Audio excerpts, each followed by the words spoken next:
ತಾಯಿ ಹಾಸನಾಂಬೆಯ ದರ್ಶನಕ್ಕೆ ಇನ್ನುಳಿದಿರುವಂತಹದ್ದು 5 ದಿನಗಳು ಮಾತ್ರ. ಹಾಗಾಗಿಯೇ ಭಕ್ತರ ಸಂಖ್ಯೆ ದಿನದಿಂದ ದಿನಕ್ಕೆ ಹೆಚ್ಚಾಗ್ತಾ ಇದೆ. ಅದರಲ್ಲೂ ಕೂಡ ವೀಕೆಂಡು ಸಾಲು ಸಾಲು ರಜೆ ಇದೆ. ಹಾಗಾಗಿ ಹಾಸನಾಂಬೆಯ ದರ್ಶನಕ್ಕಾಗಿ ದೊಡ್ಡ ಸಂಖ್ಯೆಯಲ್ಲಿ ಭಕ್ತರು ಸೇರ್ತಾ ಇದ್ದಾರೆ.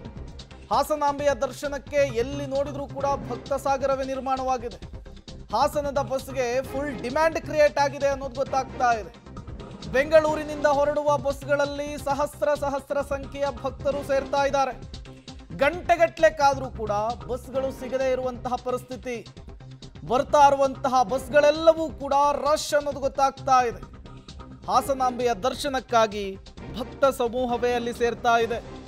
ಹಾಸನದ ಬಸ್ಸು ಒಂದು ಕಡೆ ರಶ್ ಆಗ್ತಾ ಇದ್ರೆ ಮತ್ತೊಂದು ಕಡೆ ಬಸ್ಸನ್ನು ಹಿಡಿಯೋದಕ್ಕೆ ಪರದಾಟ ನಡೆಸಬೇಕಾದಂತಹ ಪರಿಸ್ಥಿತಿ. ಹೇಳಿ ಕೇಳಿ ದೀಪಾವಳಿ ಹಬ್ಬ, ಸಾಲು ಸಾಲು ರಜೆ ಇದೆ.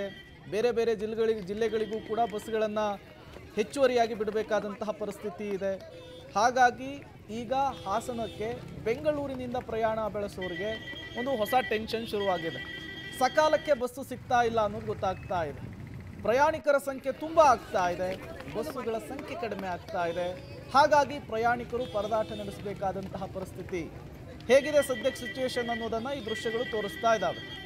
ಒಂದು ಬಸ್ಸಿಗೆ ಎಷ್ಟು ಜನ ಮುಗಿಬಿದ್ದಿದ್ದಾರೆ ನೋಡಿ ಸೀಟನ್ನು ಹಿಡಿಯೋದಕ್ಕೆ. ಆಲ್ರೆಡಿ ಬಸ್ಸು ತುಂಬಿ ತುಳುಕ್ತಾ ಇದೆ.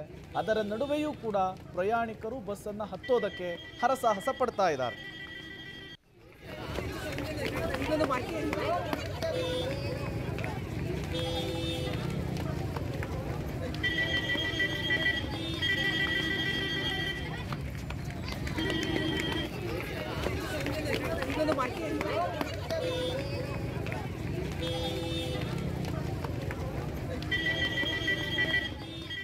ನೀವು ಕೂಡ ದೃಶ್ಯವನ್ನು ಗಮನಿಸ್ತಾ ಇದ್ದೀರಿ. ಒಂದು ಕಡೆ ಹಾಸನಾಂಬೆಯ ಸನ್ನಿಧಾನದಲ್ಲಿ ಯಾವ ಪ್ರಮಾಣದಲ್ಲಿ ಭಕ್ತ ಸಾಗರ ನೆರೆದಿದೆ ಅನ್ನೋದನ್ನು ಗಮನಿಸ್ತಾ ಇದ್ದೀರಿ.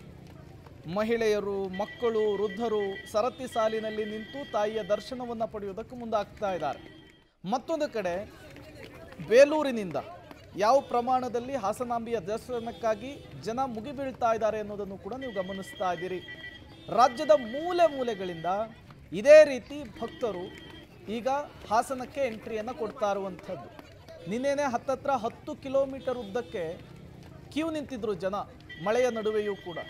ಇವತ್ತು ಆ ಕ್ಯೂ ಮತ್ತಷ್ಟು ದೊಡ್ಡದಾಗುವಂತಹ ಸಾಧ್ಯತೆ ಇದೆ, ಮತ್ತಷ್ಟು ಹೆಚ್ಚು ಜನ ಸೇರುವಂತಹ ಸಾಧ್ಯತೆ ಇದೆ.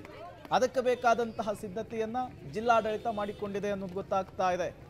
ಇನ್ನು 5 ದಿನ ಮಾತ್ರ ದೇವಸ್ಥಾನದ ತಾಯಿಯ ದರ್ಶನಕ್ಕೆ ಅವಕಾಶ ಇರುವಂಥದ್ದು. ಹಾಗಾಗಿ ಭಕ್ತರ ಸಂಖ್ಯೆ ಜಾಸ್ತಿ ಆಗ್ತಿದೆ.